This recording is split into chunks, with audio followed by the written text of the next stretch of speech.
All right, and I'll just share my screen.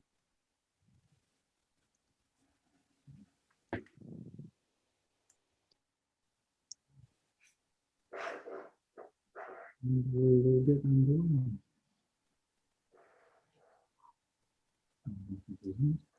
Good. All right, so for those of you who don't know me, my name is Stuart Robertson. I help with the Joomla user group out of Brisbane and have involvement with the committee as it is through Joomla Australia.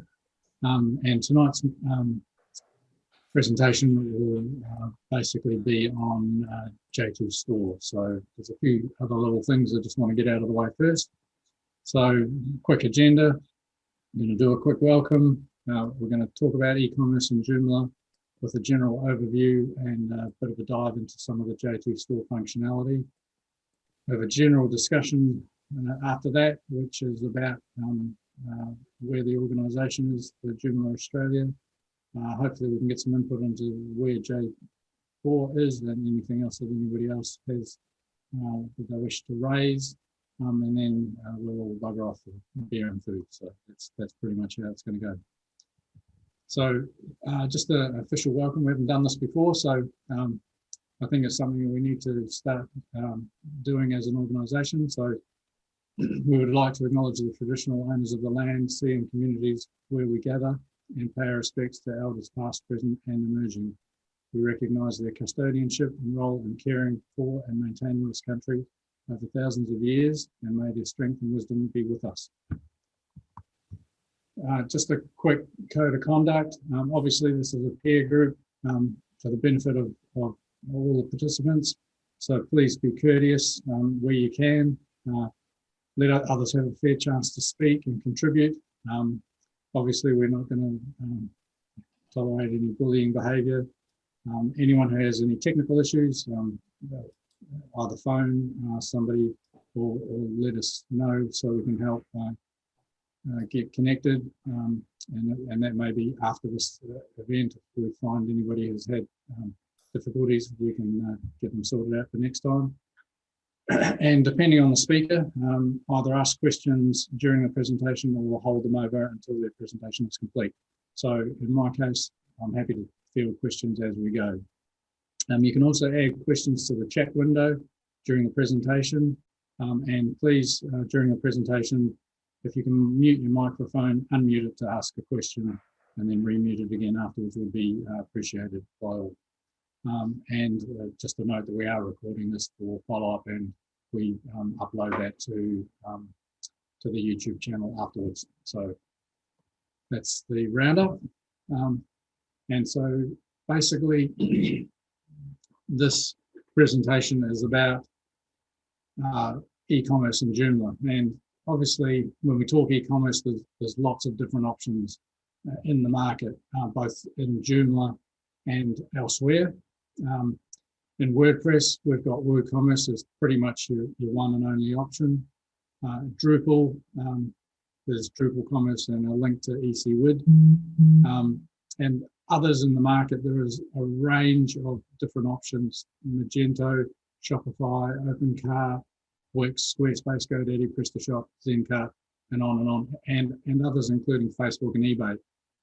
And originally, when I sort of was putting this presentation together, I thought I might sort of explore a couple of those, but I then went down to have a look at what options we've got in Joomla, and the list is massive. There's all manner of different traditional e-commerce solutions such as eShop, PickAShop, j2store, Solicious, jCart, Instant Pro Shop, PocketCart, and many others that are in the market. Breadbox have introduced a store app into their page builder as well. So there's heaps and heaps. And one of the other options, if you go to the Joomla extension directory, is Marco's Buy Me a Beer, which I think has some appeal actually. But essentially, there are so many choices in the market. Some do some functions very well, Some do other functions very well. Some do a plethora of functions reasonably. Some have shortcomings in all sorts of areas. So without actually going into each one of those in turn, because we'd be here forever, I think what you need to do when looking at an e-commerce solution is, first of all, assess whether you want to go down the Joomla path or one of the other options, such as Shopify or PrestaShop or something independent, or a Facebook shop.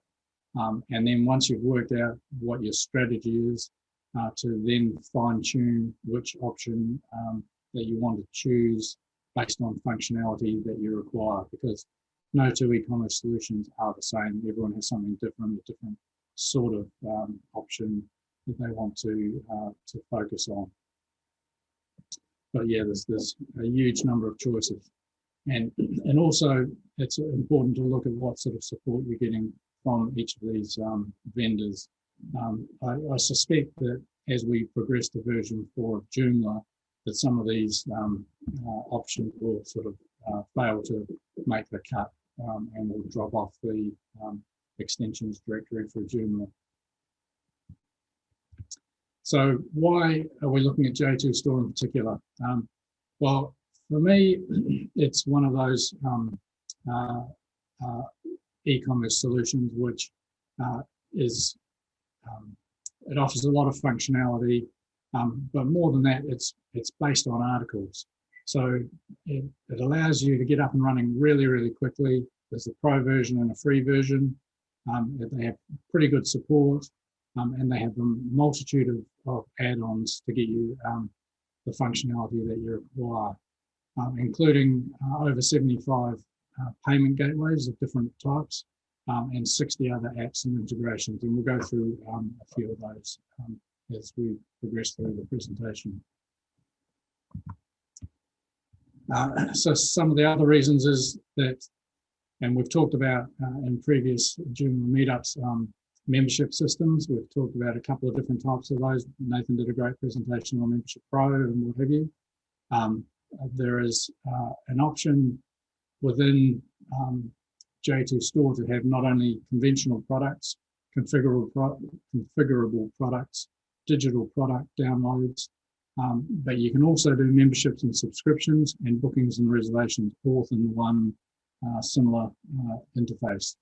So it's just a matter of configuring the products in a slightly different way with the add-ons, and I'll take you through some of those. So there may be a call for, rather than having two modules, you can run a simple solution with j2store, which gives you the subscriptions, bookings, and product functionality all in one go.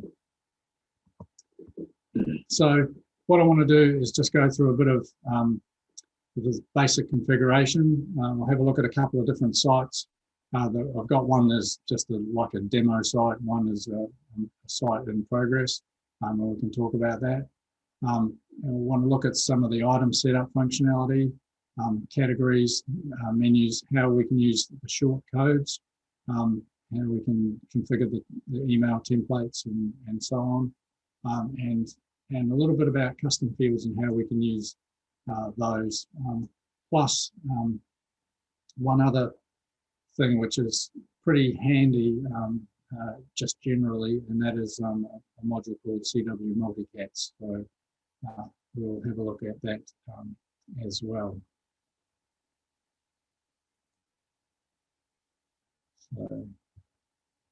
So let me just see what we're up to. All right, so I'm just going to bail out of the presentation here, and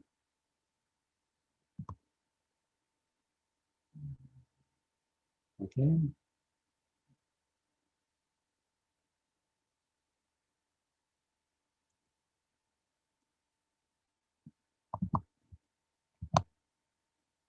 And have a look at a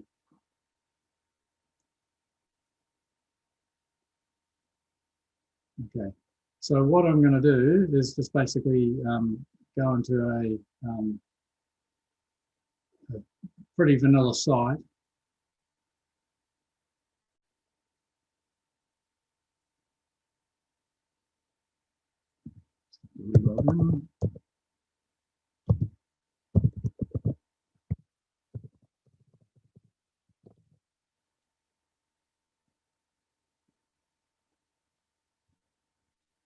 Okay, so basically when you see j2store, it inserts or when you install it, basically you've got a dashboard screen, which has a lot of configuration options down the side here. Gives you some statistics of your order. We're not seeing it, Stuart.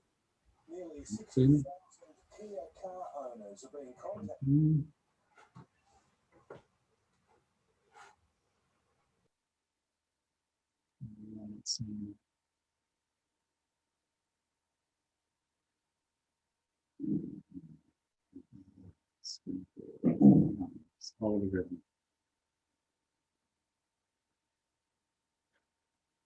I selected the window rather than the screen. Sorry.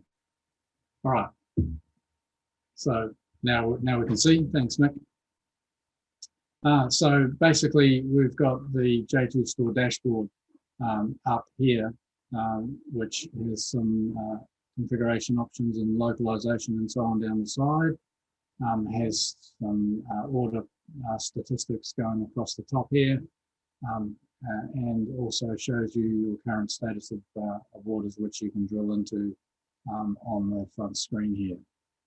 So we just go into configuration and setup.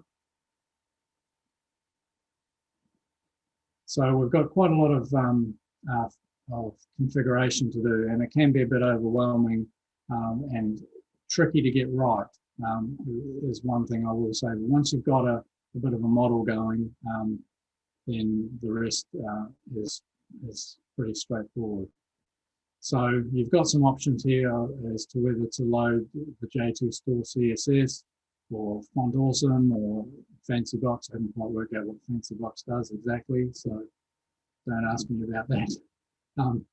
But we've got a few options here which are fairly basic, and a location of where downloaded files, the digital downloads products will come from.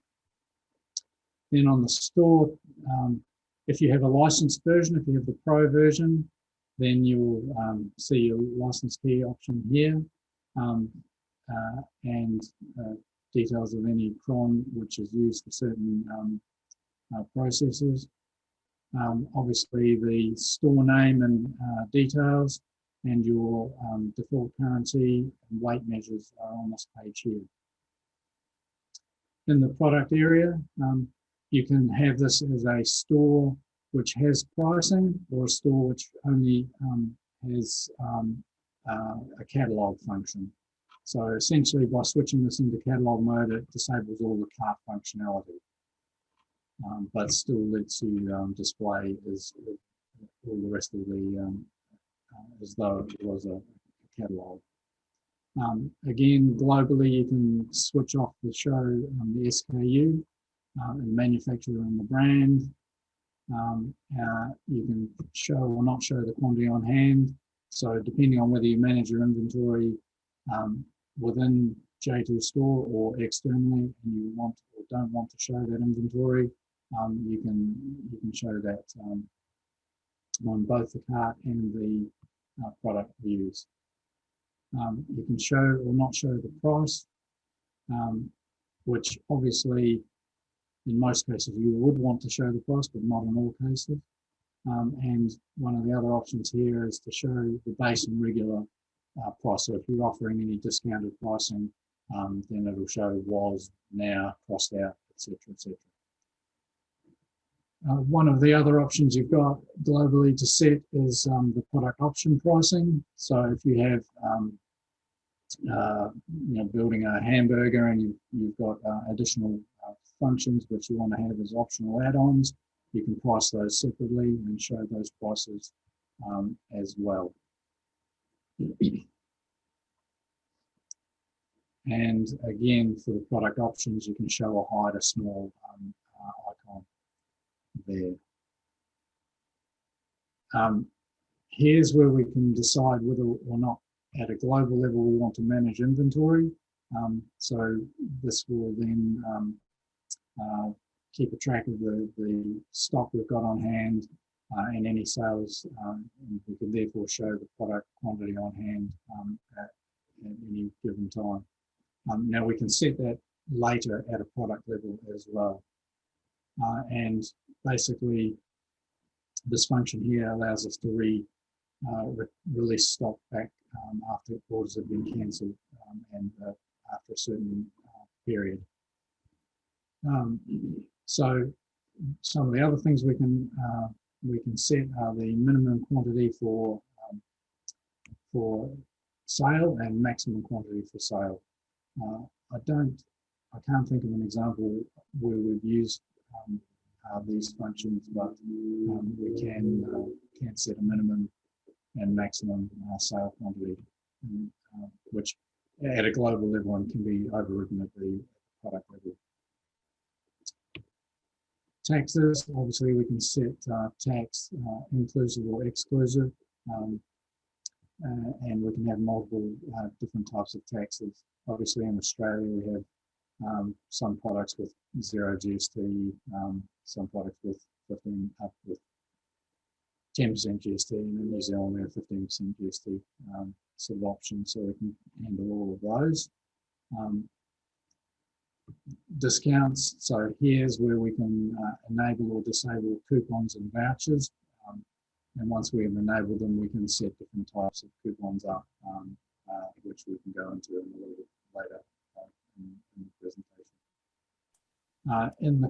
In the cart, there is a huge number of options of what we can allow or disallow, where people should go, what the cart button should look like, whether we should show a thumbnail on the cart or not, whether we should show tax for each item or not, whether or not we want to show shipping address fields. So for the case of where you're selling perhaps digital goods, you don't necessarily need to know the shipping address, so we can disable all of that. Another sort of function here is to validate against the Joomla user password validation rules. Stuart, I have a question about tax. Yeah. Obviously, in Australia, you would charge GST, but as I understand, if you sell to an overseas resident, you don't include GST. But what happens? Go ahead. I was going to say that's correct. Yes. Yeah. What happens if you sell to a resident of another country, for example, in the EU? I've done some brief research on this, and it appears that you have to register in the EU for their version of VAT. Yeah. Do you know anything about that? Because most of our sites, we haven't had to deal with that expressly. There are ways of handling that, and there's these organisations who can do the tax on your behalf, I believe. So that would certainly be worth investigating, because you really don't want to be handling a lot of GST returns for countries in Europe if you don't have to. So if you've got a specific product delivery into Europe and you know that you're going to be dealing with Europe or the US, then I'd say we'd need to, there's a way of handling that through a third party, basically. But yeah, within j2store, I think they've got multiple tax functionality, but you would give it, I guess, you'd have to be sort of pretty aware of it. And I think that the guys from the UK and the rest of Europe would be more familiar with those sorts of challenges. So, but being an international product, it I'm sure handles the multiple GST scenarios. It's what you do after the transaction, which is probably the trickier part. Okay.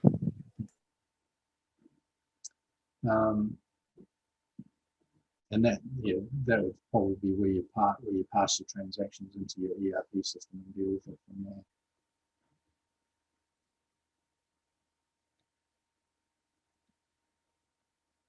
So somebody was just sending a chat message. So there's quite a few options. Obviously, you can show the tax and shipping estimator at the time you sort of, or at the checkout stage for your cart. So that gives you an option. You can show an empty cart button or not. Some people prefer that. Some people don't. They want to make it harder for people to actually empty a cart completely. They want to make them think about every line item. And some other options here, for example, to clear the cart once the order's been created, because once the order's been created, then that is essentially passed on to the next stage in the journey. But there are other options that maybe it only gets cleared after the order's been confirmed in the process. And again, you've got plenty of choices here around the card itself. And the checkout layout, we'll come back to that. That's not very exciting, that screen. You can here you can set a prefix for your order. So depending on what you want, an invoice number or an order number starting with the G, if it's a particular website, you can prefix that quite easily. And again, you can show payment, order history links after payment, and have these also appear in the My Profile tab, so people can go back and have a look at their order process or their order status from within the Joomla backend. Here's another one which is quite nice. You can hide or show the thumbnail image in the email template, which is quite nice to show these days. It's pretty common.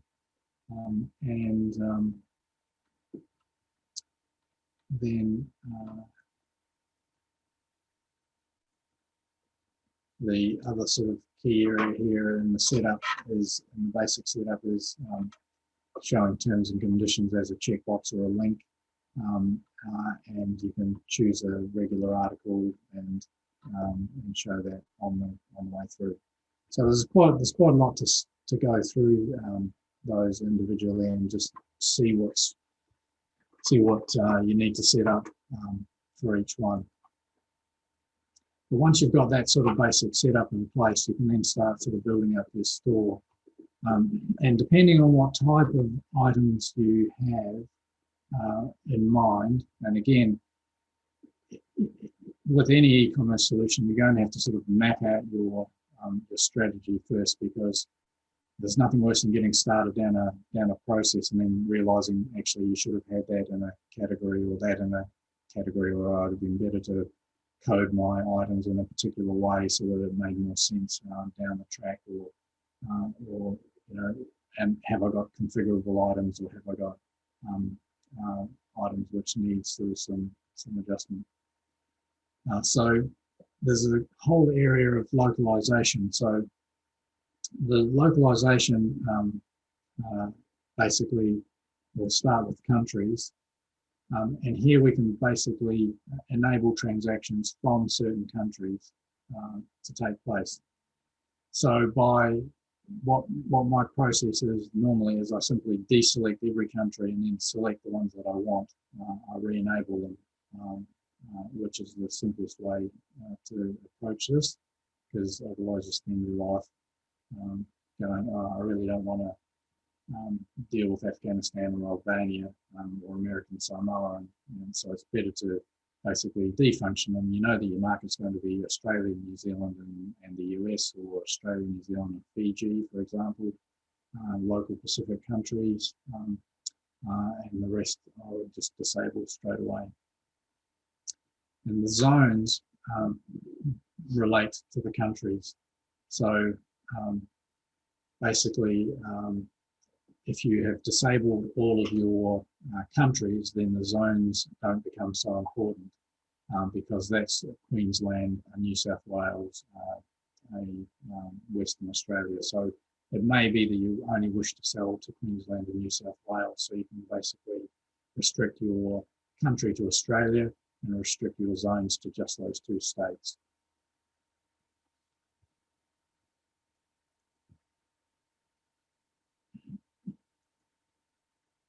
So in the tax rates, we can set up different tax rates and tax profiles. They relate to a thing called a geozone.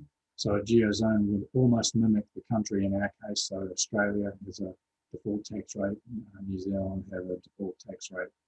So we would basically set those up accordingly. And depending on whether we wanted a 0 rate GST or a 10% or a 15% or a 12.5% or some other mid rate, we can set those up individually and apply them to product.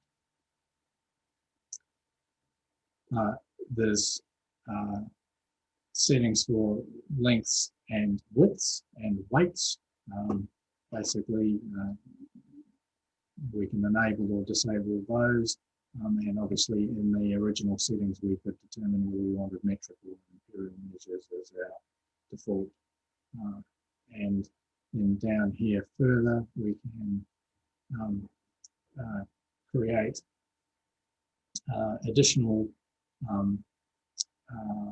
order statuses if we wish to have a pending state or a picking state as a midpoint between goods being ordered and then released. We can create those, and you'll see these confirmed, processed, failed, pending, new, and cancelled are all core types.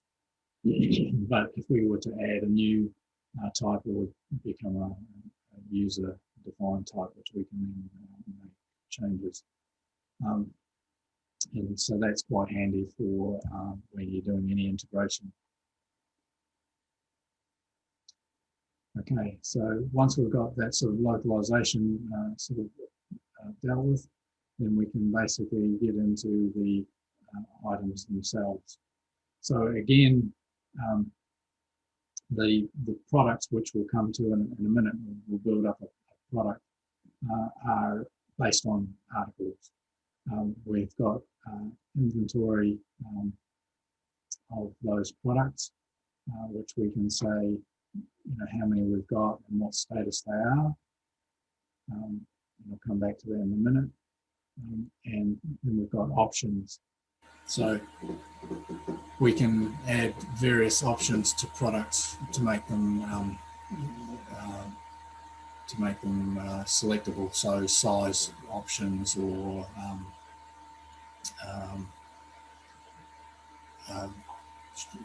shoe size or garment size, that sort of thing, colorways, all of those can be options. We can also set up vendors and manufacturers, and we can use those in filtering and display purposes, and also we can have other filters on the system as well, which we'll come back to when we see a product. So just going back up into the products, this list shows in this sample system a range of different product types. So I've got a simple product, which is the base type of product, another simple product, a downloadable product, a booking item, and a subscription product. And I haven't got any configurable items in there, but we'll just build up one of those as we go. And you can see each one of those has some flags showing how it's displayed, whether it's visible in the storefront or not. So you can create a product and have it available, or create a product and not have it available for release. It has a different tax profile. These ones are not taxable, these are taxable. There's its standard price and whether or not shipping is enabled. All of these products are not shippable in this particular example. But if we go and have a look at a product, this actually takes us through to the articles screen. So very familiar. You can see it's a really complicated article, a Joomla article. It's got nothing in it at all, but in the content, images or links. But you'll see here, it's got a new tab called j2store cart. So it follows the same sort of standard options as a regular article. So categories are important, and you'll see how they sort of play a part. So category structure is quite key to how these all hang together. But it's all commonly used within Joomla, so everyone's really familiar with how all that works. In the j2store cart tab, we've got a basic switch when we create the item, which I'll go through in a minute. But basically, it's whether we treat it as a product, yes or no. If we switch that to no, essentially this becomes a standard article. Whereas once we switch it to yes, then we can determine the product type, and it then gives us a whole number of options for that individual item. So 1, is it a product? Answer yes. 2, do we want it to show up in the store? Yes or no. So we can have an item which we've got in maybe a seasonal item, or an item which we're not yet ready to release, or an item which we've sold out of stock. And we can make it available or not available simply by switching this flag off or on. Obviously, it's got a SKU. If it's a EAN 13 code or a barcode number, that can be embedded in here as well. The brand or manufacturer can be selected from these drop-downs if we've populated those in the earlier settings area. Tax profile and some tags. Now here's a nice little feature which we can set on an individual item, is we can actually change the text on the add to cart button. So instead of saying add, we can globally change it to whatever we want, or it can be just add. But on this item here, it actually says, the button actually says annual rather than add to cart. So on any individual item, you can change it to read whatever you want, which is kind of useful.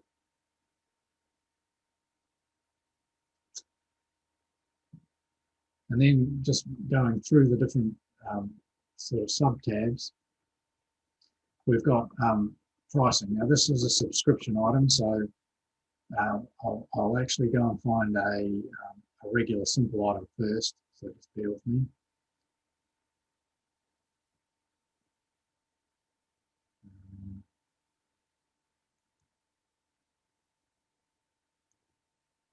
Yeah, so same basic screen that we just saw just a minute ago. And then we've got pricing. So regular pricing is $120 for this item. And I'm now going to open up this and I can set pricing for, which is one of the questions I think in the chat was related to the possibility of modifying the price for a range of quantities or a date range or a customer group. We can change those pricing levels accordingly. So your regular logged in users may get a different price, or a repeat customer may get a different price to the regular price, and that gets displayed when they are logged in placing their order. And you can have an unlimited combination of those prices, and it just calculates out the appropriate one.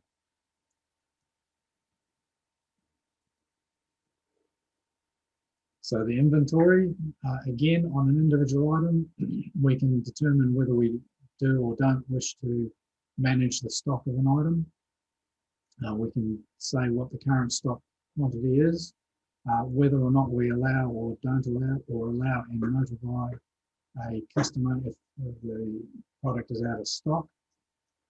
And we can also determine the current stock status of an item. So if it's out of stock and we allow but notify the customer, then they can place the order and it will basically say you'll be notified when this item is back in stock. And again, at an individual item level, we can override the store configuration or choose the global configuration for minimum and maximum quantities on an individual item. So images, we've got obviously a thumbnail plus alt text, a main image plus alt text, and as many additional images as we choose to add. And they will just basically display and below the item or above it, depending on how you configure your template. Shipping, again, depending on whether we want to or not enable shipping, we can switch that off and on an individual product with dimensions and weights, etc. Now, this is where we can add options to products. So in the options lists, which we set up earlier in the localization, we can add those as required or not required, and we can simply go add that to that product, and it will have some options available to us. Again, filters, if we'd set some filters up, we could actually put filtering on, which displays on the product display pages, which we'll come to later. In this tab here, relations, we've got additional products, related products, or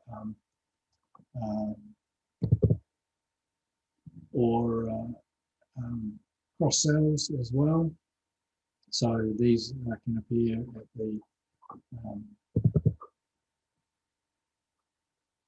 the bottom of the item display area. So that's all of the standard ones for the simple. Plus there's another option called apps.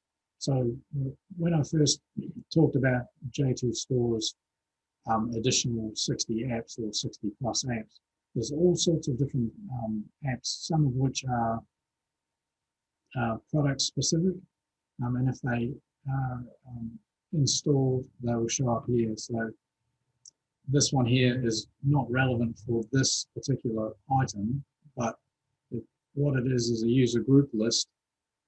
So when you subscribe, when you choose a subscription product, it can add you to a user group on the fly. So that's again some of the functionality that's sort of built in with the way that they've constructed this sort of module. So that's a simple item. If we change the product type, which is tempting, essentially you start from scratch again on your item. So you can change the product type, but I highly recommend you don't do that unless you really have made a meal of it, in which case just delete it and start again because it's just as quick. Basically, it discards your previous information completely and starts it again. It does give you a big warning when you do that, but yeah, that's one of the dangers. The other thing you'll notice on this screen here, before we move off onto another item, is these things called shortcodes or short tags. So you can actually embed this code in any other article, and it will display a small short add to cart button within the article. Now you can use all of these additional codes within that there, so you can have cart and main image, and it will show the cart add to cart and the main image within a regular document. But they do give you a warning. It does slow the process of building the displaying the screen. It can slow down quite a lot. So just be cautious with those. Okay, so if I just go back and close out of there, obviously we have a look at a booking item. So again, aside from regular items, we've got subscription items and bookings and reservations. So in this case, this is a booking type item. So we see we've got a booking product type. It's visible in the storefront. The SKU is me. Its booking duration is in customer defined blocks or fixed blocks of whatever we choose, days, months, weeks, or years. And we can display it on the calendar, and away we go. So we've got some additional functionality on the front tab, plus we've got persons. So who is this? So we can enable a booking for an individual or a group, and then list out the individuals or require the individual names for the booking. And then availability, we can have how many blocks are able to be booked on any particular day, or how many days into the future they can be booked, and how far advanced we allow the bookings to be made.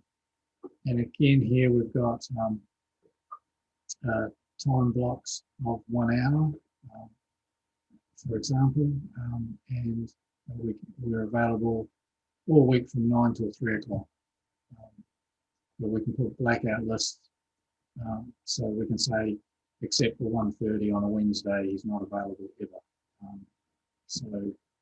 So we can block that out. So we can have additional item types which have different block bookings and what have you. And then again, you'll see the other thing, shipping is not relevant. Some of the options, products, or things like that, you can also add on this screen as well. So that's a booking item. And then we go back to the subscriptions. And it's a simple subscription. Basically, on the pricing tab, we can say how often it repeats, monthly, daily, weekly, every second, fourth, sixth, fifth, whatever, and how long the subscription is. And this add to the user group here function says, based on these rules, add me to this user group. And then when the subscription expires, remove me from that group. And also you can have a free trial period and various other things. So it's got some reasonable functionality if you're wanting to have multiple types of product, bookings, subscriptions, all in one.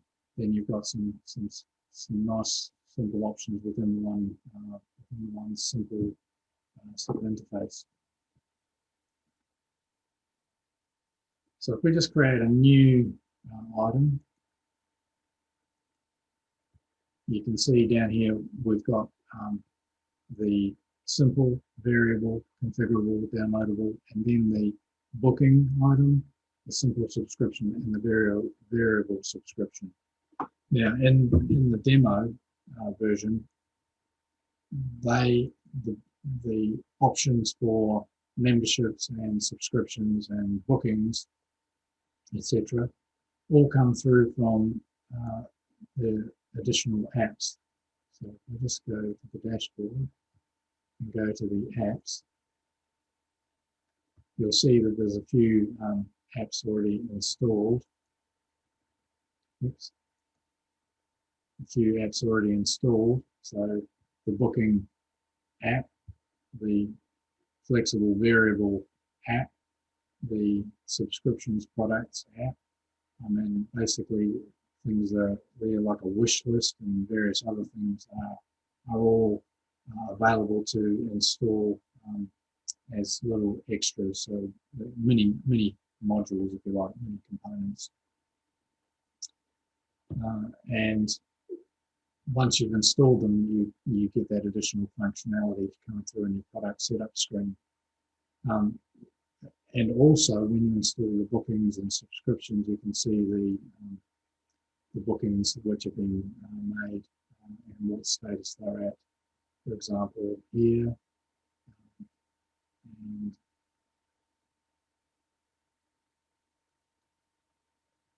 and the subscriptions the same. You can see the subscriptions here and the next renewal date and what have you. So we've got upcoming renewals and renewals made in the last 7 days. So some quite nice, simple functionality for where you haven't got overly complicated requirements for those two products. If we were to create a new article, so a new product,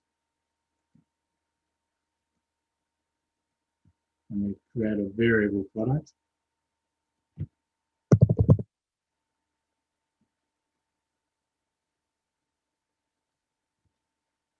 we can see the odds and ends that we've got here. We've got a variance tab, so we can basically, I can set up any variance. So that was what I meant to do earlier. But basically you can set up a variance and have those displayed, or if we change the product type, you can see what's going to happen. Basically it starts us back at the beginning.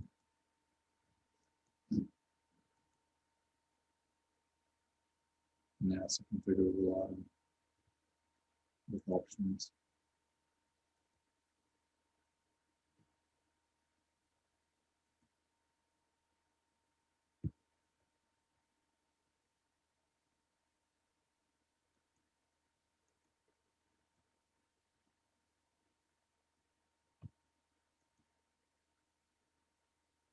So there we've got two options on that product.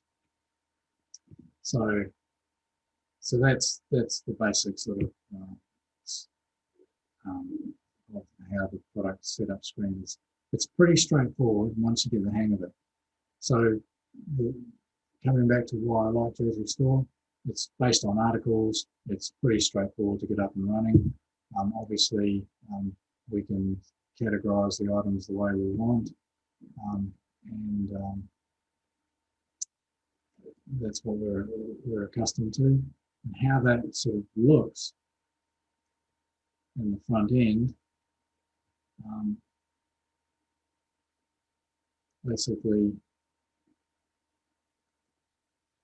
we've got a menu item for these various different types of product based on the categories. So in the sub, monthly sub, the bookings, choose a date, 11 AM, I'll select that, and choose that one there, add to cart, and we go back to the colour switch, so we can download a product, or we can choose a file, or whatever, or a colour overlay, so we can just basically add that to the cart.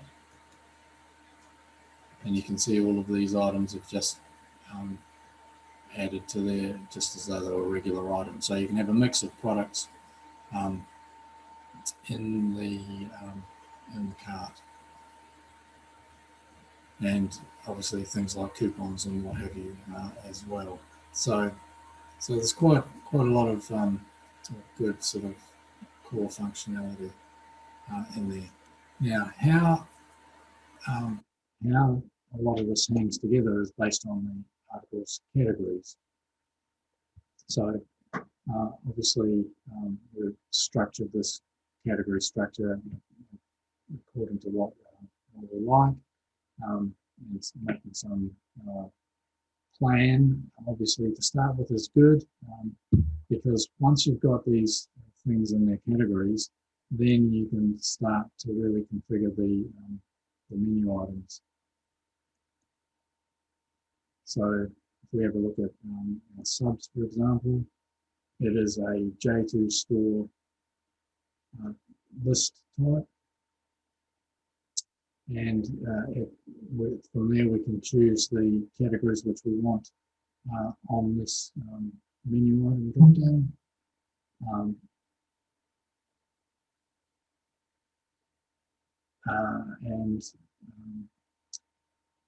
Basically, once we've got that, we can change the template that it's laid out in and so on.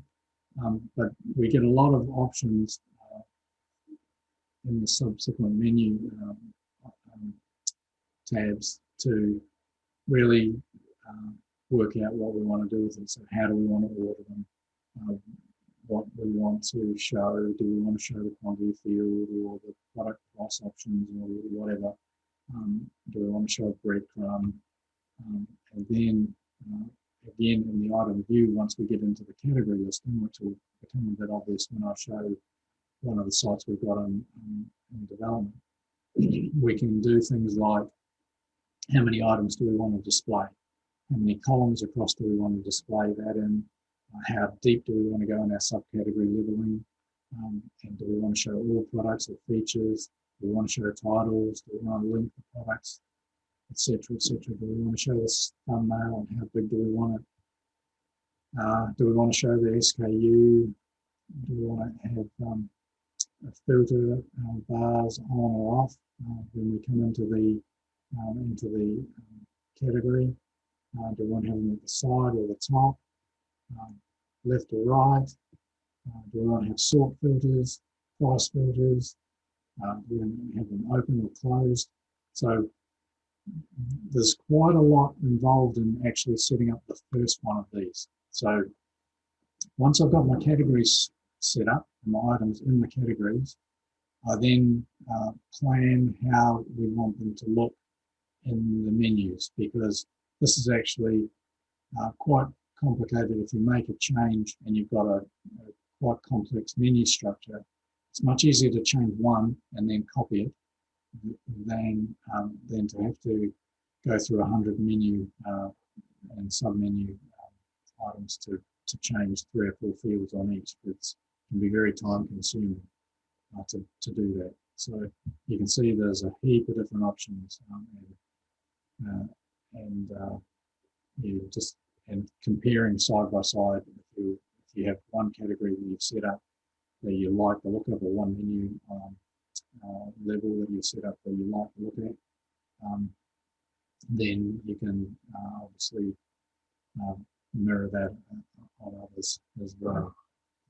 So one of the things that we quite like to have is CW multicats, and I'll show you how that works on the other side, which I'm going to show you in a minute. But it's pretty important to allow you to have the same product displayed in multiple areas. So this is the pretty not very exciting test site. It is what it is. It doesn't look anything very spectacular, but shows the different sort of options we've got. What I do want to have a look at now is a site which we've got in progress using j2store, and it's got quite a nice sort of look and feel about it. We've got a few little functions in here which are quite nice. So this was one of the things that we talked about, was setting at the menu level how many products wide by how many deep, and whether we wanted filters and things on the side. I've restricted this just down to some fairly simple filtering. this particular site, they don't want to show any pricing to the consumer or to their wholesale customers. It's a price on request because the price of gold changes so much that they actually, a bit like petrol pricing, they take every quote and work out what the pricing should be, or every order from their wholesale customers. So if we can have a look at this one, for example, it's got product details, and essentially it says if they're a retail customer, then click this link and they'll go to the stockist page. If they're a wholesale customer, click this link and they will go to the off to the wholesale login, and away they'll go. Now these areas here are actually derived from custom fields. So I concatenate the custom fields, which are standard article custom fields, and display them depending on what they are. So just keep that in mind, and I'll just show you what I mean by that. I'll just go to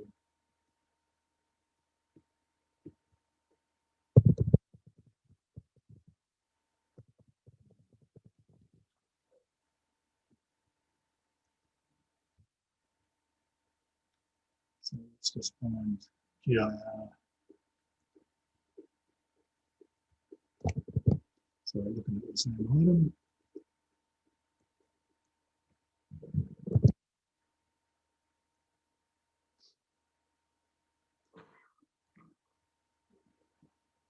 Okay, so basically this text here, which is the very simple article text, it appears here in description.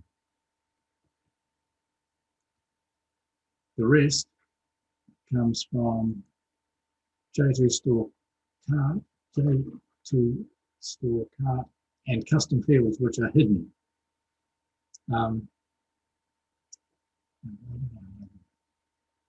They're currently hidden because we populate this from an external source. So essentially,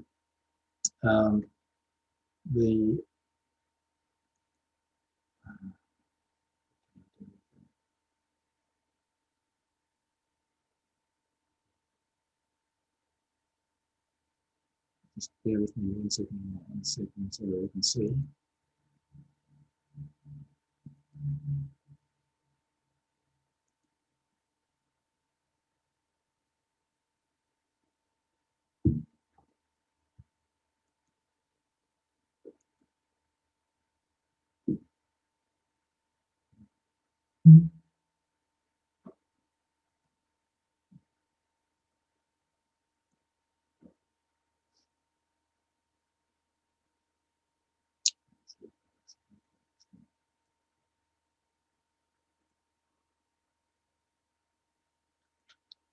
Sorry about that. Should be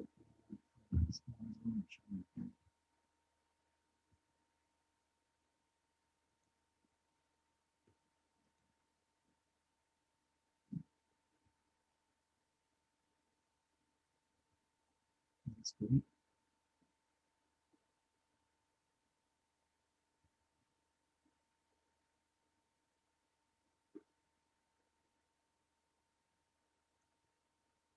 Okay, just to prove me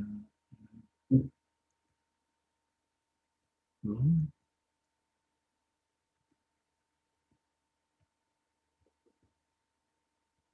Okay. So, in typical demo form, I had to get tripped up somewhere along the line. There is a tab which is not displaying, which I haven't quite got the answer for right at this moment, but it contains the custom fields which are in this group. So metal, supplier, stone 1, stone 2, stone 1 name and shape and measurements, and stone 2 name and shape and measurements, and stone 3 name and shape and measurements, and the weight and carats and various other things. They're all populated behind the scenes on every item and not display. But when we come to look at the item here, this custom field code, it only needs to know what type of stone they are, not that it's stone 1, stone 2, stone 3, stone 4.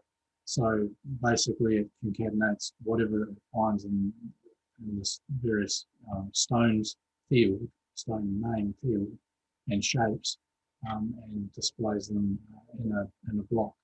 So if it doesn't have anything, it doesn't show anything. Is basically how it works.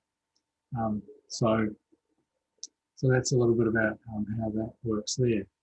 The other thing you will have noticed when we went onto the item is this thing here called multi-categories.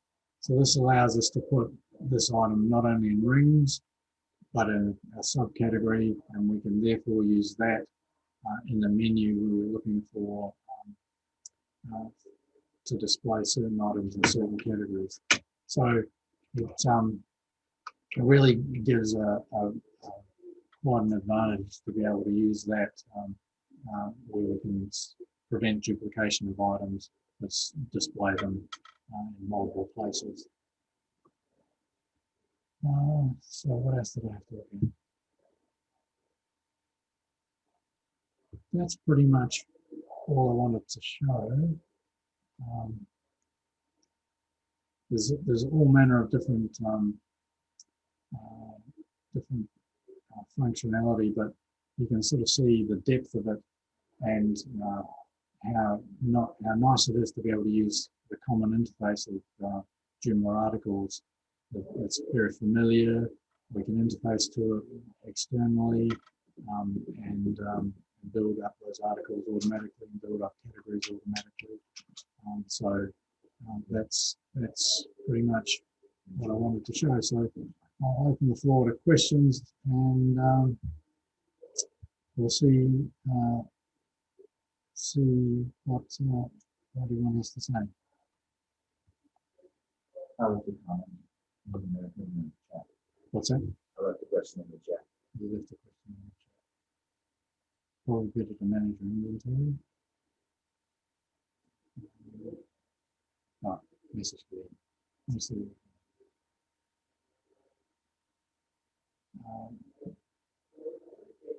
The e-commerce solution we used at Joomla Day was just for the membership, for the conference subscription. That was the only time. Yeah. So people were able to pay for J-Day online. Yeah. So that was actually not using our e-commerce module per se, but it was one of the many I listed that falls under the e-commerce banner. So that was not membership pro, but what's the event bookings. Oh, there went. Event bookings from the same guys. But yeah, it classifies as e-commerce. So in theory, we could have run j2store and run the bookings and subscriptions potentially to do the same thing, but it would be more complicated. It's not really in the same way as that. So it comes back to what are your requirements and what product delivers.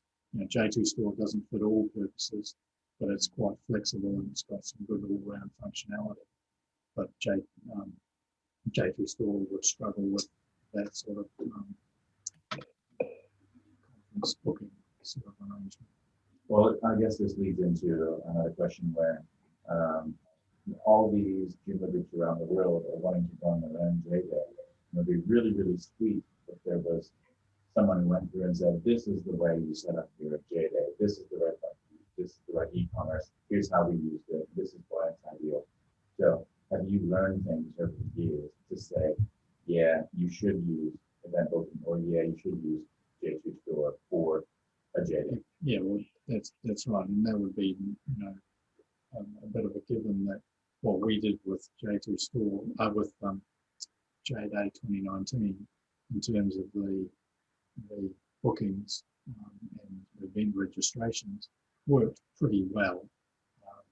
Apart from some clown putting a lot of kangaroo meat in Dietary needs. dietary needs. Yeah.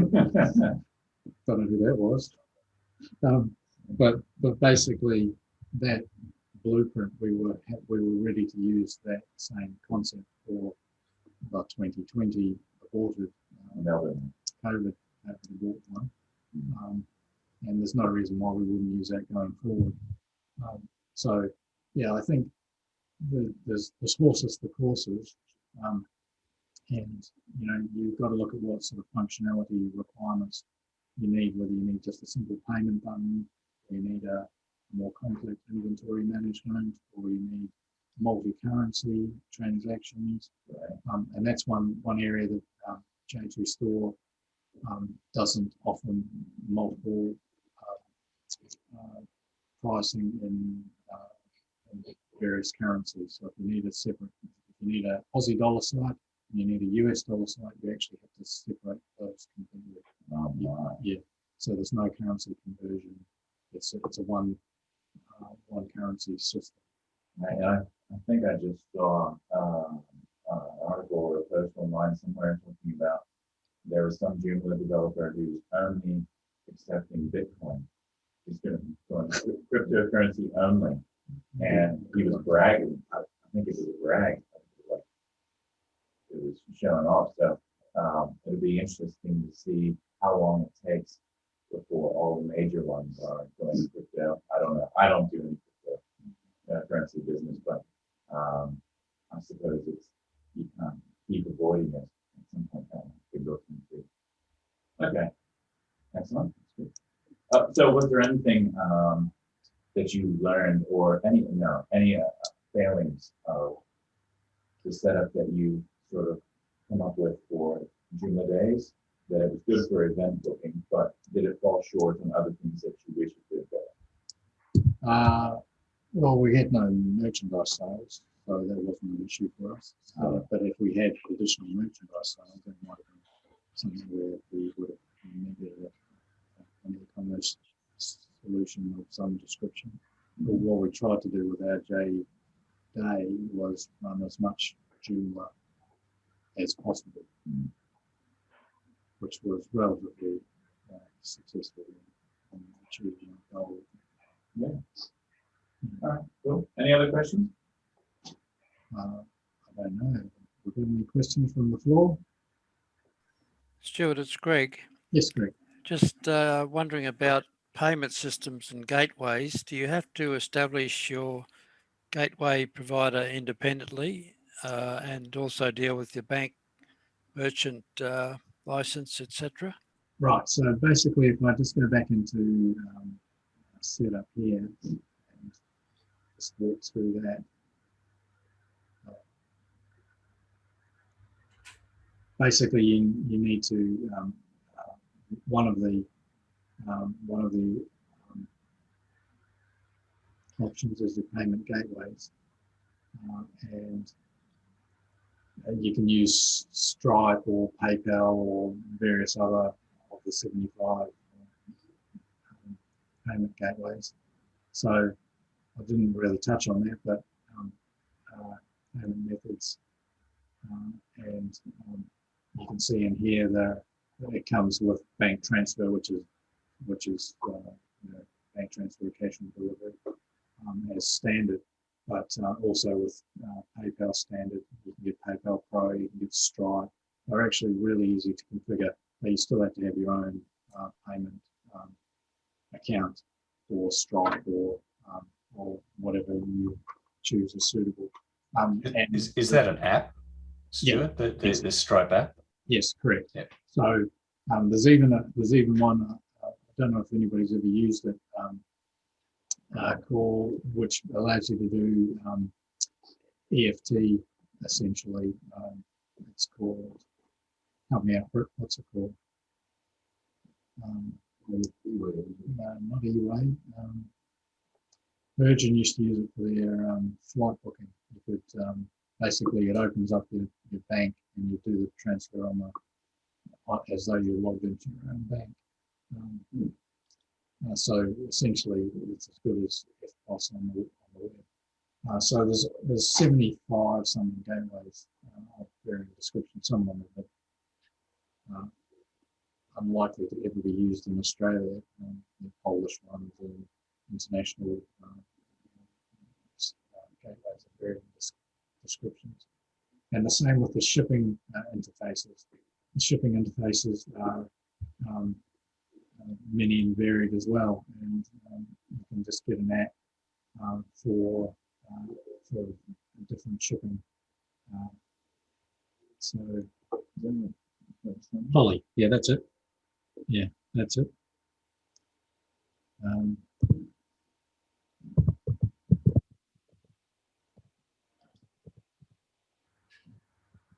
So, payment gateways. We're just going to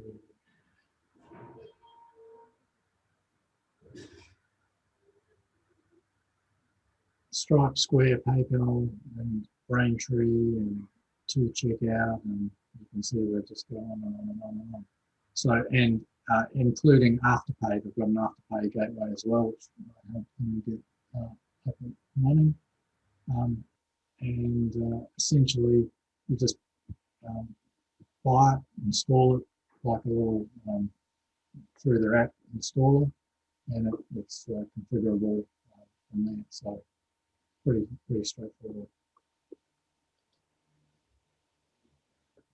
So how do you test this kind of system? We use eWay, and they have a sandbox where you can type in phony credit cards, etc. Yeah. Is there something similar to that? Pretty much when you set up your PayPal account or your Stripe account, you get two sets of keys. One's for your live and one's for your sandbox. And basically, you just go into the module configuration and switch it from sandbox to live when you're ready to go. Put it into sandbox for testing, that then basically sends the transactions to the sandbox, and you can log into your Stripe or PayPal account and check the transactions on the sandbox.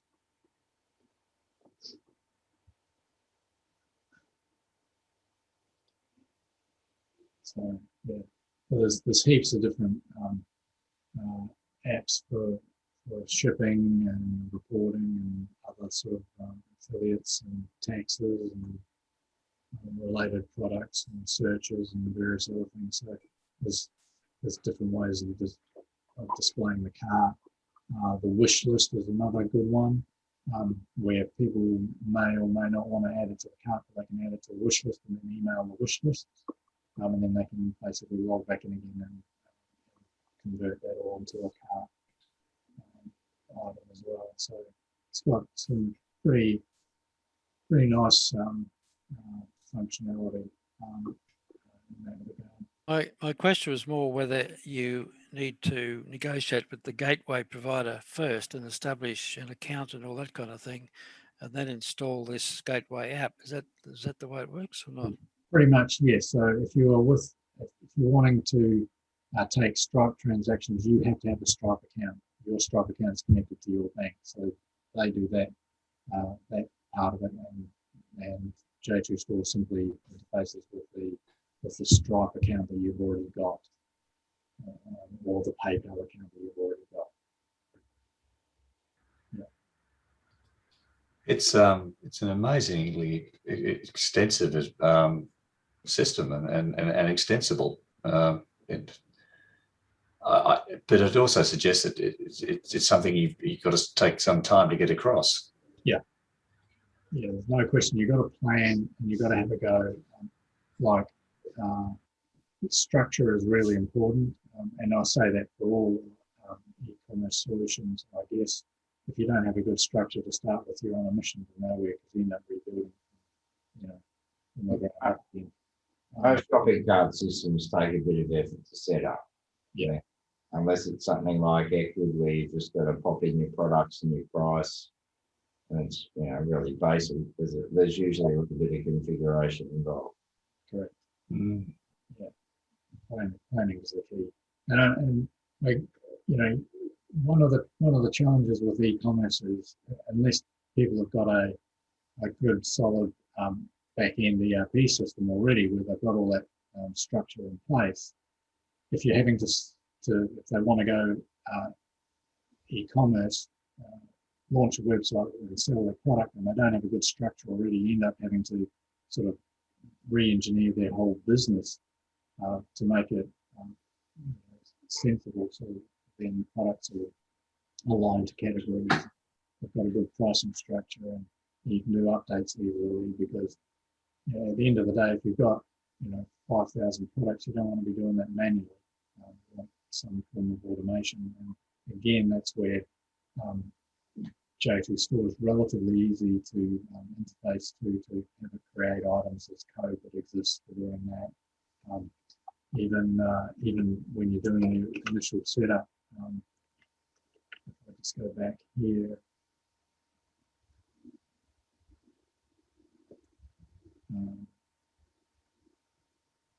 for doing the initial setup, we go into the apps.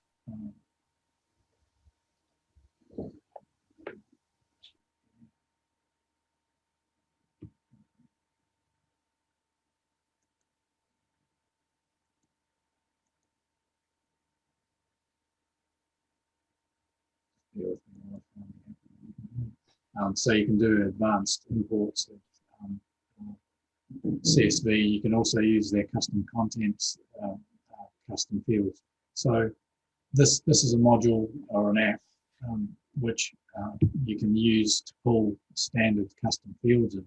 Now, I needed to combine them into a more simplistic sort of display, but the standard out of the box one, for example, allows you to display all the fields at the end of the product description, or before the price, or after the price, or before the add to cart button, or after the add to cart button.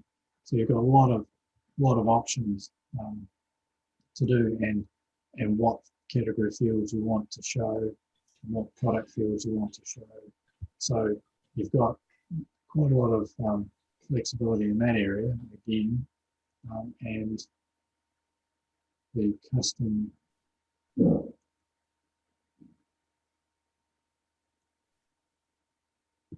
the import. Basically, you can see there's quite a nice import screen here.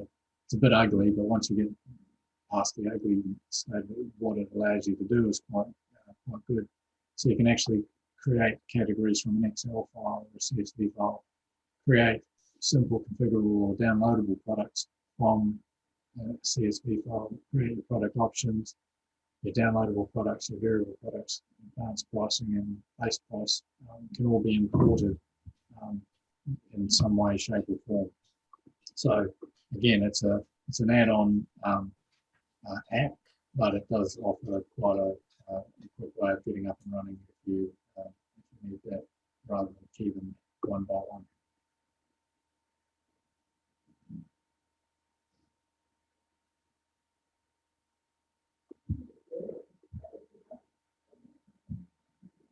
Any further questions? No. All right, well then I might wrap that part of I've got a question, yes. Stuart.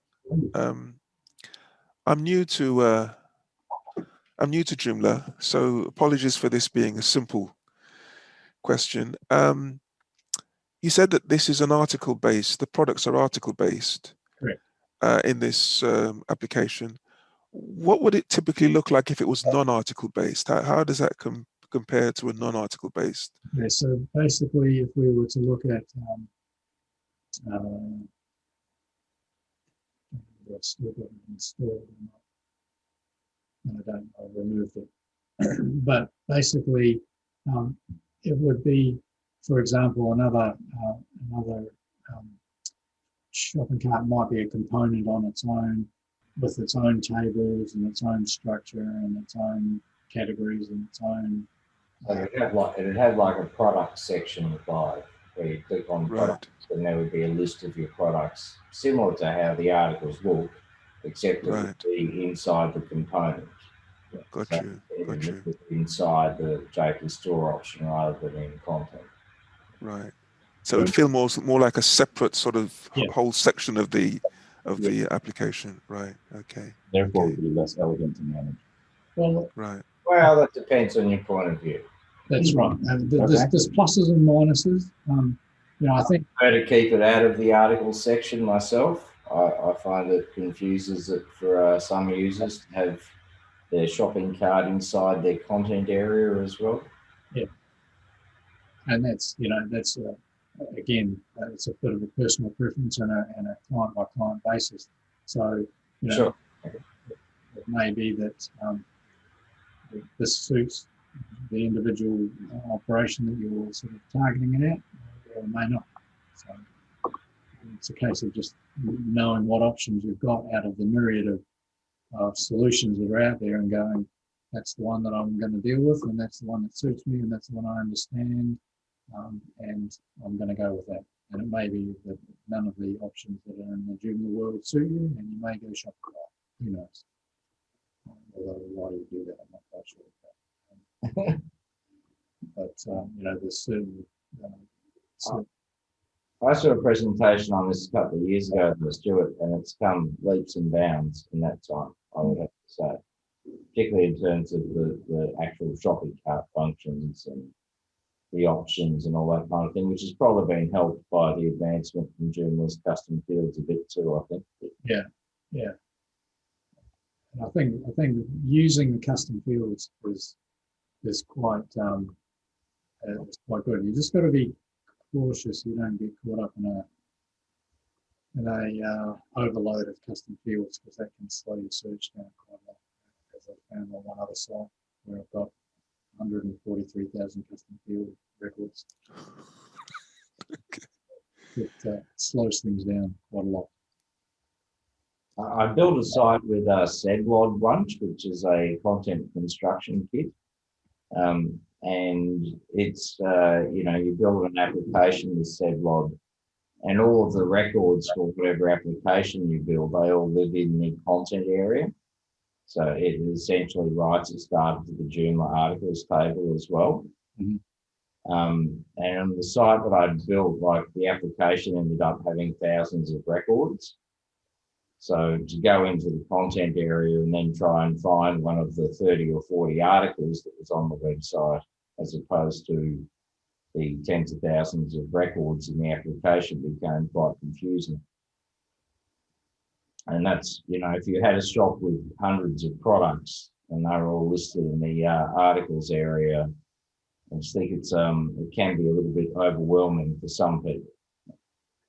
Yeah, and I guess is where I've gone with the configuration of the germ stuff, the jewelry stuff. It's quite well structured, and they don't have a lot of other content. It's basically they have a little bit of extra content, about us and help and various other things, but you can separate those quite easily. Whereas if you had an equal amount of product and general content to deal with, it may not be the appropriate choice. Isn't there a way of grouping it and partitioning it based on tags and or categories? And Yeah, sure, you can structure it. Build it. And my other question, again, a general question, and apologies for this. With Joomla, you get security out of the box. Is that right? I'm from a sort of WordPress where you have to do quite a lot of security work. You get security out of the box with Joomla. Is that right? General security, sort of access rights, and so on. Yes. Okay. I wouldn't say that it's rock solid out of the box though.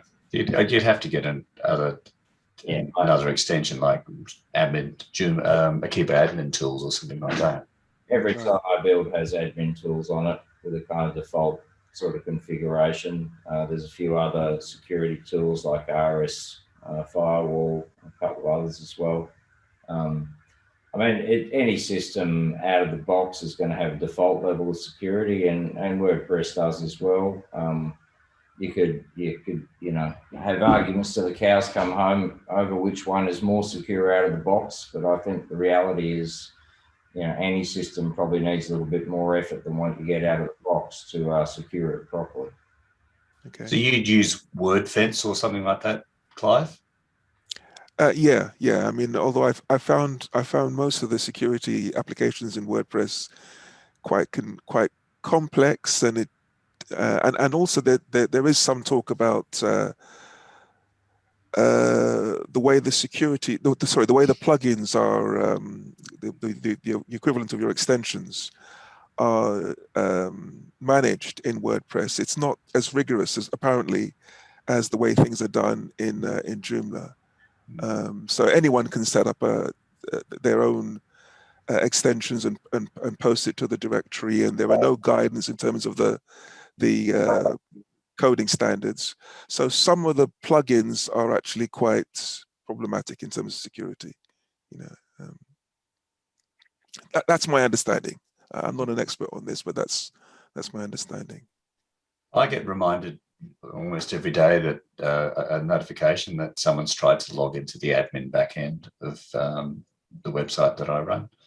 I use Akiba admin tools, and almost invariably they'll provide you with the IP address. You can go and find out where it is, and invariably it's Russia or Ukraine or something along those lines. So I wouldn't be without that particular extension. Good. Anyone else got anything further? Perhaps there's a opportunity for a future talk on Akiba admin tools. That would be a very good idea for on security tools in general, I think. Not just Akiba.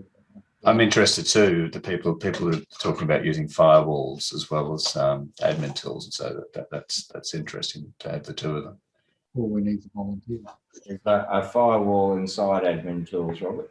Oh, right. So that's where you wouldn't use RS firewall as well as. No. Okay, cool. But you might add Cloudflare as an extra layer, for example.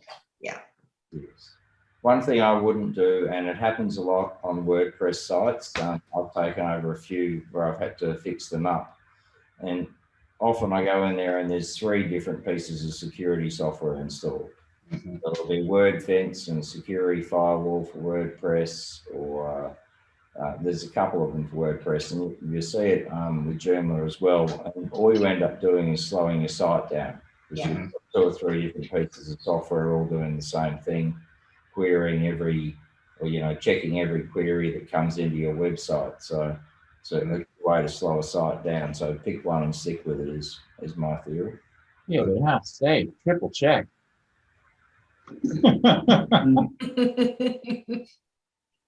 Makes up for the ones that don't have any. Yeah. All right. So I think that's probably covered us for j2store and things like that. Thank you very much. We made up some answers, but Thank you.